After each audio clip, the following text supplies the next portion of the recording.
नमस्कार, आप देख रहे हैं द नव भारत और मैं हूं आपके साथ आरोही दीक्षित। जैसा कि आप सभी को पता है कि 2024 को लेकर सियासी विषाद विशना शुरू हो गई है। इंडिया कुनबा हो चाहे एनडीए कुनबा हो, दोनों ही इस बार पुरजोर तरीके से चुनाव में लगे हुए हैं कि कैसे भी इस बार केंद्र की सत्ता पलटे और इस बार बीजेपी को हटा के कोई भी केंद्र पर अपनी काबिज हो पाए, चाहे वो सपा हो या फिर कांग्रेस। जैसा कि सभी को पता है कि इंडिया में कुल 26 दल है, तो वही एनडीए कुनबे में इस बार जुलाई महीने में सपा का दामन छोड़कर एनडीए कुनबे का हिस्सा बने सुभाषपा प्रमुख ओम प्रकाश राजभर इस बार हाईलाइट है। अब इस बार सुभाषपा प्रमुख ओम प्रकाश राजभर बीजेपी को, एनडीए कुनबे को जीत दिलाने के लिए कैसे कोशिश कर रहे हैं, किस रणनीति पर काम कर रहे हैं और कैसे इस बार सपा के खाते से राजभर वोट काटने के लिए रणनीति बना रहे हैं, इन सब को जानने के लिए आज हमारे साथ हमारे स्टूडियो में मौजूद हैं सुभाषपा के प्रदेश अध्यक्ष प्रेम शंकर कश्यप जी। आज हम इनसे जानेंगे कि सुभाषपा किस रणनीति पर काम कर रही है और कैसे इस बार बीजेपी को सुभाषपा और राजभर जो हैं वो इस बार फायदा पहुंचाएंगे। सर, सबसे पहले तो आपका बहुत बहुत स्वागत है द नव भारत पर। आपके चैनल को बहुत बहुत धन्यवाद जो आज आपने मुझे स्टूडियो में बुलाया है, इसके लिए मैं बहुत बहुत आभारी हूँ। बात है माननीय ओम प्रकाश राजभर जी की। पूरे उत्तर प्रदेश के अंदर 75 जनपदों में हमारा संगठन का विस्तार हो चुका है। जिला स्तर, विधानसभा स्तर, ब्लॉक स्तर और बूथ और सेक्टर का हमारा काम जारी है। तो मैं बताना चाहूँगा माननीय ओम प्रकाश राजभर जी आज पूरे प्रदेश के अंदर जिन जातियों को 75 साल में सदन में किसी ने उनका नाम नहीं लिया, उन जातियों का, जैसे कश्यप है, बंजारा है, पाल है, प्रजापति है, अर्घवंशी है, इन जातियों को बहलिया है, कोई जानता नहीं था इन जातियों को। उन जातियों को खंगाल कर गांव-गांव उनको इकट्ठा करके उन जातियों के हक अधिकार की माननीय ओम प्रकाश राजभर जी ने सदन में बात की है। इन जातियों की पहचान दिलाने की बात कही है, इनको हक अधिकार दिलाने की बात कही है। माननीय ओम प्रकाश राजभर जी सदैव जमीनी स्तर पर गांव में काम करते हैं। हम लोगों को बताते हैं कि गांव में जाइए और छोटी छोटी जन चौपालें लगाइए और गांव में ही आप रात विश्राम करिए। जब हम जन चौपाल लगाएंगे और एक गांव में जब हम रात विश्राम करेंगे तो वहाँ पर तमाम गांव के लोग आ जाते हैं, अलाव जलता वहाँ बैठते हैं। तो हम बताते हैं, देखिए माननीय ओम प्रकाश राजभर जी की सोच है इस प्रदेश और देश के अंदर एक शिक्षा, अनुवाद शिक्षा 1 से लेके एमए तक की शिक्षा फ्री होना चाहिए। हमारे जो गरीब लोग हैं, मजदूर लोग हैं, किसान लोग हैं, हम लोगों के बच्चे सरकारी स्कूल में कासे कबूतर पढ़ते हैं। जो धन्ना सेठ हैं, पूंजीपति हैं, डीएम हैं, एसपी हैं, विधायक हैं, मंत्री हैं, इनके बच्चे प्राइवेट स्कूल में कासे कंप्यूटर पढ़ते हैं। जब हमारे बच्चे एमए पास कर लेते हैं कासे कबूतर पढ़ के सरकारी स्कूल से, और उनके बच्चे जब एमए पास कर लेते हैं प्राइवेट इंग्लिश मीडियम से, उस समय आईएएस पीसीएस की जब परीक्षा होती है उस समय पेपर 1 दे दिया जाता है। हमारे बच्चे ने भी फार्म डाला आईएएस पीसीएस ने, उनके बच्चे ने भी फार्म डाला आईएएस पीसीएस में। जब पेपर 1 दे दिया गया तो उनका बच्चा पास होगा कि हमारा बच्चा पास होगा, क्योंकि उनके बच्चे ने पढ़ा है कासे कंप्यूटर और हमारे बच्चे ने पढ़ा है कासे कबूतर। इसलिए माननीय ओम प्रकाश राजभर जी चाहते हैं कि इस देश और प्रदेश के अंदर एक शिक्षा, समान शिक्षा 1 से लेके एमए तक की शिक्षा फ्री होना चाहिए। हर बच्चे के लिए टाई, बेल्ट, कापी, किताबें फ्री में होना चाहिए। जिस स्कूल में डीएम का, एसपी का, आईजी, डीआईजी, कमिश्नर, विधायक, मंत्री का बच्चा पढ़ेगा, उसी स्कूल में गरीब और मजदूर का बच्चा पढ़ना चाहिए, जिससे हर समाज का बच्चा आईएएस पीसीएस बन सके। ये माननीय ओम प्रकाश राजभर जी की सोच है। माननीय ओम प्रकाश राजभर जी ने कहा है कि गाँव-गाँव जाके बताइए कि गरीब लोगों का भी सरकारी खजाने से इलाज होना चाहिए। हम नहीं चाहते हैं, भगवान से प्रार्थना करते हैं किसी परिवार में कोई बीमार न पड़े, लेकिन कहीं अगर बीमारी हो जाते हैं तो गरीब लोग अगर 10, 15, 20 लाख का अगर इलाज होता है तो वो इलाज नहीं करा पाते हैं और परिवार के बीच से इलाज के कारण वो चले जाते हैं। इसलिए माननीय ओम प्रकाश राजभर जी चाहते हैं कि इस प्रदेश के अंदर गरीब लोगों का 1 लाख से लेके 10-20 लाख तक का इलाज फ्री होना चाहिए। कल मैनपुरी से आपने लोकसभा चुनाव को लेकर सुभाषपा ने कल मैनपुरी में बिगुल बजाया। जैसे कहा जाता है कि ये सपा, मैनपुरी जो है वो सपा का गढ़ है। 1996 से मैनपुरी में सपा के सिवा किसी का भी खाता नहीं खुल पाया। आपको क्या लगता है जो आपने कल यहाँ पे रैली की है, जनसभा की है, इससे क्या बीजेपी को फायदा होगा 2024 लोकसभा चुनाव में? क्या वो मैनपुरी में अपना खाता खोल पाएगी? देखिए, सपा का गढ़ तो था, आजमगढ़ भी था। और मैं बताना चाहूँगा, जो हमने कल कार्यकर्ताओं का सम्मेलन किया, जो गांव-गांव से निकल कर आए, जैसे हम कश्यप हैं, कश्यप समाज इस प्रदेश के अंदर, देश के अंदर 18% आबादी है। जैसे कश्यप, निषाद, माझी, मंझवार, गौड़, गुड़िया, रैकवार, कार, धीमर, बातम, तुरा, तुरैया, भर, राजवंश, सैनी, बिंद, किवट, मल्लाह। तो इन जातियों को अभी तक समाजवादी की 4 बार सरकार उत्तर प्रदेश के अंदर बनी, बसपा की 4 बार सरकार उत्तर प्रदेश के अंदर बनी, कांग्रेस की 40 साल सरकार रही, लेकिन प्रदेश के अंदर आज 1700 थाने हैं। किसी थाने में कश्यप का बेटा सिपाही और दरोगा आपको कहीं नजर नहीं आएगा। जिस थाने में जाओगे वहाँ पर यादव होंगे, जाटव होंगे और जात के लोग होंगे, लेकिन हमारी आबादी 18% है इन जातियों की। लेकिन कभी समाजवादी पार्टी ने मैनपुरी से सोचा है कि कश्यप समाज का भी बेटा एक विधायक बनकर और प्रदेश की सबसे बड़ी न्याय पंचायत में पहुंचे और अपने समाज के लिए हक अधिकार की बात वहाँ पर उठा सके। तो समाजवादी ने कभी सोचा नहीं। यहाँ पर जिले के अंदर लोकसभा में मैनपुरी में कश्यप समाज की आबादी 1,50,000 है, लेकिन जब सर्वे किया जाता है तो कहते हैं कि 35,000, 40,000, 35,000, 40,000। अरे कल पता लग गया इन लोगों को कि माननीय ओम प्रकाश राजभर जी ने पूरे कश्यप समाज को जगाने का काम किया। और मैं प्रदेश अध्यक्ष हूँ, माननीय ओम प्रकाश राजभर जी ने आशीर्वाद दिया है मुझको, तो मैंने वायदा किया है कि पूर्वांचल में आप यादव और पूर्वांचल में आप निषादों को और राजभरों को जगाने का काम करेंगे, लेकिन पश्चिम में कश्यप, निषाद, पाल, प्रजापति, बंजारा, बहलिया को हम जगाने का काम करेंगे। और मैंने थोड़े से ही दिनों में माननीय ओम प्रकाश राजभर जी को दिखा दिया, जब से मुझे प्रदेश अध्यक्ष बनाया। पूरे इधर पश्चिम में हमारा संगठन हर जनपद में तैयार हो गया। हर जनपद में हमारे 2-2, 2,500 कार्यकर्ता हैं, बूथ से लेकर और हमारा जिले से लेकर बूथ और संगठन तक हमारा विस्तार चालू है। इसलिए देखिए, आप मैनपुरी कहते हैं कि मैनपुरी समाजवादी पार्टी का गढ़ है, कोई गढ़ नहीं।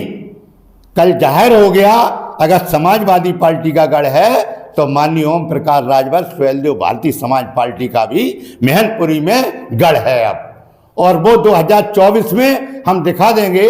जैसे माननीय ओम प्रकाश राजभर जी ने एनडीए गठबंधन में जब आए तो माननीय मोदी जी से, अमित शाह जी से वादा किया कि मैं 80 में से 80 सीटें जिताने का काम करेंगे। तो सुहेलदेव भारतीय समाज पार्टी आज पूरे प्रदेश में 80 में से 80 सीटें 75 जनपदों में कार्य करके और हम लोग जिताने का काम करेंगे एनडीए को। और माननीय प्रधानमंत्री जी को, तीसरी बार मोदी जी को प्रधानमंत्री बनाने का हम लोग काम करेंगे। देखिए, बाबा साहब भीमराव अम्बेडकर ने कहा था कि जब रानी के पेट से पहले जो बच्चा पैदा होता था वो राजा बनता था। जिस समय बाबा साहब भीमराव अम्बेडकर ने संविधान लिखा और संविधान लिखकर कहा कि अब रानी के पेट से जो बच्चा पैदा होगा वो राजा नहीं बनेगा, आपको मैं बहुत बड़ा अधिकार दे के जा रहे, वोट का अधिकार। जिसको आप वोट देंगे, जिस पार्टी को, अपने समाज को, अपने परिवार को, अपने नेता को आप वोट देंगे, वो आपका राजा बन के तैयार होगा। लेकिन बाबा साहब भीमराव अम्बेडकर की लोग बात नहीं मानते हैं। हम गांव में जाते हैं, हम लोगों के झुआ पर वोट और वो पौआ में खरीद लेते थे। मनवादी लोग आए और उन्होंने दारू बांट दी, पैसा बांट दिया, साड़ियाँ बांट दी। लेकिन अब हम अपने लोगों से कह रहे हैं, गांव-गांव जाकर आप लोग शिक्षित होइए। और बाबा साहब ने आपको वोट का अधिकार दिया है। जब तक आपके समाज का एक जिले से एक विधायक विधानसभा में नहीं पहुंचेगा, जब तक आपका लोकसभा से चुनकर सबसे बड़ी देश की न्याय पंचायत में आपके समाज का सांसद नहीं पहुंचेगा, तब तक आपका कोई सुनने वाला नहीं है। घोसी उपचुनाव हुए जिसमें राजभर ने और दारा सिंह चौहान जी ने दावा किया था कि इस बार घोसी में बीजेपी का कमल ही खिलेगा, इस बार सपा की जो साइकिल है उसका टायर पंचर हो जाएगा। लेकिन जो नतीजे आए वो उसके विपरीत आए। सपा घोसी से जीती और अच्छे बहुमत के साथ जीती, जिसके बाद लगातार ओम प्रकाश राजभर के मंत्रिमंडल विस्तार में पद मिलने को लेकर लगातार चर्चाओं का बाजार गर्म है। क्या लगता है कि इस बार अब बहुत ही जल्द योगी मंत्रिमंडल विस्तार होने वाला है? कल सीएम योगी आनंदीबेन पटेल से मिले हैं, राज्यपाल से मिले हैं। क्या लगता है कि इस बार जो चर्चाओं का बाजार है उनके बीच लगता है कि इस बार ओम प्रकाश राजभर जी को मंत्रिमंडल में, योगी मंत्रिमंडल में जगह मिलेगी? अब घोसी उपचुनाव की बात, वहाँ पर बीएसपी लड़ाई नहीं गई और बीएसपी के जहाँ वोटर थे, रातों रात समाजवादी पार्टी ने वहाँ पर धन दिया है, पैसा दिया है और बीजेपी जो बीएसपी का वोट था वो वोट खरीद कर समाजवादी पार्टी जीत गई। तो कोई इशू नहीं हम लोगों ने बनाया। अच्छा, तो मतलब आप ये कहना चाहते हैं कि घोसी उपचुनाव में सपा ने पैसे देकर जो दलित वोट था वो खरीदा है? अरे वहाँ जगह जगह मीटिंगें हो रही थी, जगह जगह जो लोग घुसे थे दलित वोटों में बराबर मीटिंगें हो रही थी।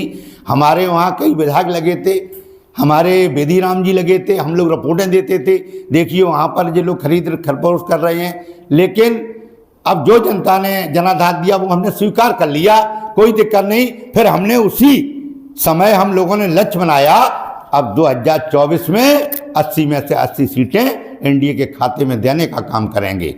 अच्छा, मंत्रिमंडल विस्तार, जो भी मैंने आपसे सवाल पूछा, योगी मंत्रिमंडल विस्तार होने वाला, क्या लगता है इस बार राजभर जी को जगह मिल पाएगी? 100% जगह मिलेगी, आप ध्यान रखिए। बहुत जल्दी माननीय ओम प्रकाश राजभर जी मंत्रिमंडल में गठन होगा और हम लोग प्रदेश में गरीब, शोषित, वंचित के हक और अधिकार की आवाज़ उठाने का काम कराएंगे, उन लोगों को न्याय दिलाने का काम करेंगे। माननीय ओम प्रकाश राजभर जी हमेशा गरीबों की बात सुनते हैं, हमेशा पिछड़ों की बात सुनते हैं, हमेशा पिछड़ों की बात सुनते हैं, हमेशा दलितों की बात सुनते हैं, हमेशा अल्पसंख्यकों की बात सुनते हैं। देखिए आज जब से हमारा एनडीए से गठबंधन हुआ, तमाम मुस्लिम समाज के लोग हमसे जुड़े। सहारनपुर में हमारी कमेटी बहुत कमज़ोर थी, आज सहारनपुर में मैं गया तो वहाँ पर जबरदस्त तरीके से हमारी कमेटी बनी हुई है और वहाँ पर सबसे ज़्यादा मुस्लिम समाज हमारी पार्टी से जुड़ा हुआ है। मुस्लिम समाज भी बहुत बड़ी तादाद में जुड़ रहे हैं। तो आज सर्व समाज की ये पार्टी बन चुकी है। छोटी सी पार्टी है, पूर्वांचल से जो बनकर तैयार हुई, आज प्रदेश के अंदर हमारे अच्छे विधायक हैं। आज बसपा से बड़ी पार्टी हो गई, आज कांग्रेस से बड़ी पार्टी हो गई और देखते जाइए एक दिन प्रदेश के अंदर सबसे बड़ी पार्टी के रूप में यह काम करेगी सुभाषपा। अगर मैनपुरी की बात करें तो मैनपुरी में अभी मुलायम सिंह यादव के निधन के बाद अभी मैनपुरी से डिंपल यादव सांसद हैं। क्या लगता है आपको कि इस बार डिंपल यादव के चेहरे के सामने इस बार कौन सा, मतलब डिंपल यादव के सामने इस बार कौन सा चेहरा खड़ा होगा मैनपुरी से? भारतीय जनता पार्टी एनडीए गठबंधन जिसको यहाँ प्रत्याशी बना के भेजेगा। हम सुभाषपा के प्रदेश अध्यक्ष हैं, हमारी पार्टी उनके साथ उनको जिताने का काम करेगी। कश्यप समाज का लगभग यहाँ 1.5 लाख वोट है, 1.5 लाख का 1.5 लाख वोट पड़ेगा। कल साथ आपने देखा है, आपके वहाँ पर जो कवरिंग करने के लिए गए थे वहाँ पर उन्होंने देखा कि 10 बजे से वहाँ पर लोग बैठे रहे, 3 बजे तक पूरा पंडाल भर गया था, पूरा फील्ड भर गया था, वहाँ जगह नहीं मिल रही थी पब्लिक को। लेकिन माननीय ओम प्रकाश राजभर जी 8 घंटे लेट आए, 6:15 बजे जब रात में आए तब भी हमारे कार्यकर्ता वहीं पर बैठे रहे और रात में मरकरी लाइटें जलाकर तब सभा हुई। तो साक्ष्य परिणाम दिखा रहा है, हमने उन लोगों को बेचारों को जो आए उनको पानी नहीं पिला पाया, वहाँ पानी की सुविधा प्रशासन ने नहीं कर पाई। इतना बड़ा जनसहभाग उमड़ा, लेकिन हमारी जनता प्यासी भी रही, लेकिन माननीय ओम प्रकाश राजभर जी की विचारों को सुनने के लिए बराबर वहाँ पर बैठी रही। हम लोगों को मालूम है कश्यप, निषाद, माझी, मंजबार, गौड़, गोड़िया, निषाद समाज, बंजारा समाज, हरवंशी समाज, बहलिया समाज का मसीहा अब माननीय ओम प्रकाश राजभर जी हैं, जो हमेशा वो सदन में हम लोगों की बात रखते हैं। अच्छा, इस बार सुभाषपा एनडीए का हिस्सा है, क्या लगता है इस बार आपको कितनी सीटें मिलने की उम्मीद है कि इस बार एनडीए से आपको इतनी सीटें मिलेंगी? देखिए हमारा लक्ष्य है केवल हमारा सांसद बन के लोकसभा में पहुंचे, सीटों का कोई मतलब नहीं है। और हमारे माननीय ओम प्रकाश राजभर जी कहते हैं जिसके साथ रहते हैं हम वफादारी से रहते हैं, तो हमारा लक्ष्य नहीं है हमें कितनी सीटें मिलनी है, जो मिलेंगी उस पर हम लोग लड़ाएंगे और हमारा केवल सांसद बनकर लोकसभा में पहुंचे जो हमारी पार्टी की हक और अधिकार की वहां पर आवाज उठाए। अभी आने वाला है वो समय, अब पता लगेगा उस समय। माननीय मुलायम सिंह जी हमारे बीच से चले गए थे, संपत्ति का लोगों ने वोट दे दिया, चलो कोई बात नहीं, मुलायम सिंह जी चले गए तो हम भी उनके यहाँ गए थे, सभी लोग गए, हमारे माननीय ओम प्रकाश राजभर जी गए शोक संवेदना करने के लिए, हम सभी लोग गए। और अब जो चुनाव होगा, अगर समाजवादी पार्टी का मैंने आपसे कहा यहाँ पर गढ़ है मैनपुरी में, तो माननीय ओम प्रकाश राजभर जी सुहेलदेव भारतीय समाज पार्टी का भी गढ़ है, क्योंकि मैनपुरी जन्मभूमि हमारी है और मैं करहल का रहने वाला हूँ। मैं जानता हूँ अच्छी तरीके से, मैं जैन इंटर कॉलेज करहल में जहाँ पर माननीय मुलायम सिंह जी जिसमें पढ़ाते थे उसमें मैंने 11 साल कैंटीन चलाई है। जिस स्कूल से जिस हैंडपंप का माननीय मुलायम सिंह जी ने पानी पिया है, उसी हैंडपंप का मैंने पानी पिया है, उसी पानी पीकर माननीय मुलायम सिंह जी ने राजनीति सीखी है, तो मैंने उसी स्कूल से मैंने राजनीति को मैंने चालू किया है। मैंने भी सोचा कि हम भी नेता बन सकते हैं। जब माननीय मुलायम सिंह जी एक पुरानी साइकिल से पढ़ाने के लिए आते थे और गांव में जनसभाएं करते थे और वो विधायक बनकर मंत्री बनकर और मुख्यमंत्री तक बने, तो हमने भी सोचा कि हम भी तो नेता बन जाएंगे अगर मैंने इस स्कूल में कैंटीन चलाई। तो मैंने वो लक्ष्य अपनाया, लेकिन उस समय में समाजवादी पार्टी में था और मैं यूथ का, मैं पदाधिकारी था इनका, लेकिन ये नहीं चाहते हैं पिछड़े समाज के लोगों को कोई एक नेता बन के तैयार हो जाए। आज पिछड़े समाज का कोई नेता तैयार बन के हो जाए। हमने इन पे केवल 2006 में केवल चेयरमैनी की टिकट मांगी थी, लेकिन हमको चेयरमैनी की टिकट न मिलने के कारण हमें बीएसपी ने टिकट दे दी, तो हमारी उस समय सभी पोलिंगें लूट ली। सरकार इनकी थी, गुंडे की दम पर हमारे ऊपर आगजनी, बलवा, 307, 7 क्रिमिनल एक्ट, लोक संपत्ति का तमाम मुकदमे लगाकर हमको जेल में डाल दिया गया। हमारा क्या दोष था? हमारा दोष इतना था, केवल मेरा चुनाव मैंने लड़ा, लोकतंत्र का जो अधिकार होता है जनता का वो मैंने पूरा किया, लेकिन मुझे वो अधिकार पूरा नहीं करने दिया, मुझे जेल की सलाखों में डाल दिया, मेरे ऊपर मुकदमे लगा दिए। वो तो मैं बहन मायावती जी को धन्य मानता हूं, उनको मैं देवी मानता हूं। उस समय बहन मायावती जी ने मेरे सारे मुकदमे ऑन स्पॉट वापिस लिए और मुझे 3 मंडलों का कोऑर्डिनेटर बनाया। 80 लोकसभा का मैं वायदा करता हूं आपके चैनल के आज माध्यम से, 80 की 80 लोकसभा आपकी बार एनडीए के खाते में जाएंगी और माननीय प्रधानमंत्री मोदी जी तीसरी बार अब बनेंगे। तो ये थे हमारे साथ भाजपा के प्रदेश अध्यक्ष, जिन्होंने बताया कि इस बार कैसे जो भाजपा है वो किस रणनीति पर काम कर रही है। साथ ही उन्होंने हमारे तमाम सवालों का जवाब दिया। अब लोकसभा चुनाव 2024 के लोकसभा चुनाव में कौन सी पार्टी केंद्र में अपनी सत्ता काबिज कर पाती है, तो देखने वाली बात होगी। लेकिन जिस तरीके से यूपी में राजभर ने अपना पहला कदम चल दिया है, उससे ये लगता है कि इस बार सपा को जरूर मैनपुरी में संसदीय क्षेत्र में सोचने की जरूरत है। फिर मुलाकात होगी आपके साथ किसी और बड़ी शख्सियत के साथ। फिर से हम आपको बताएंगे राजनीति हलचल कि इस बार क्या चल रहा है। तब तक के लिए नमस्कार।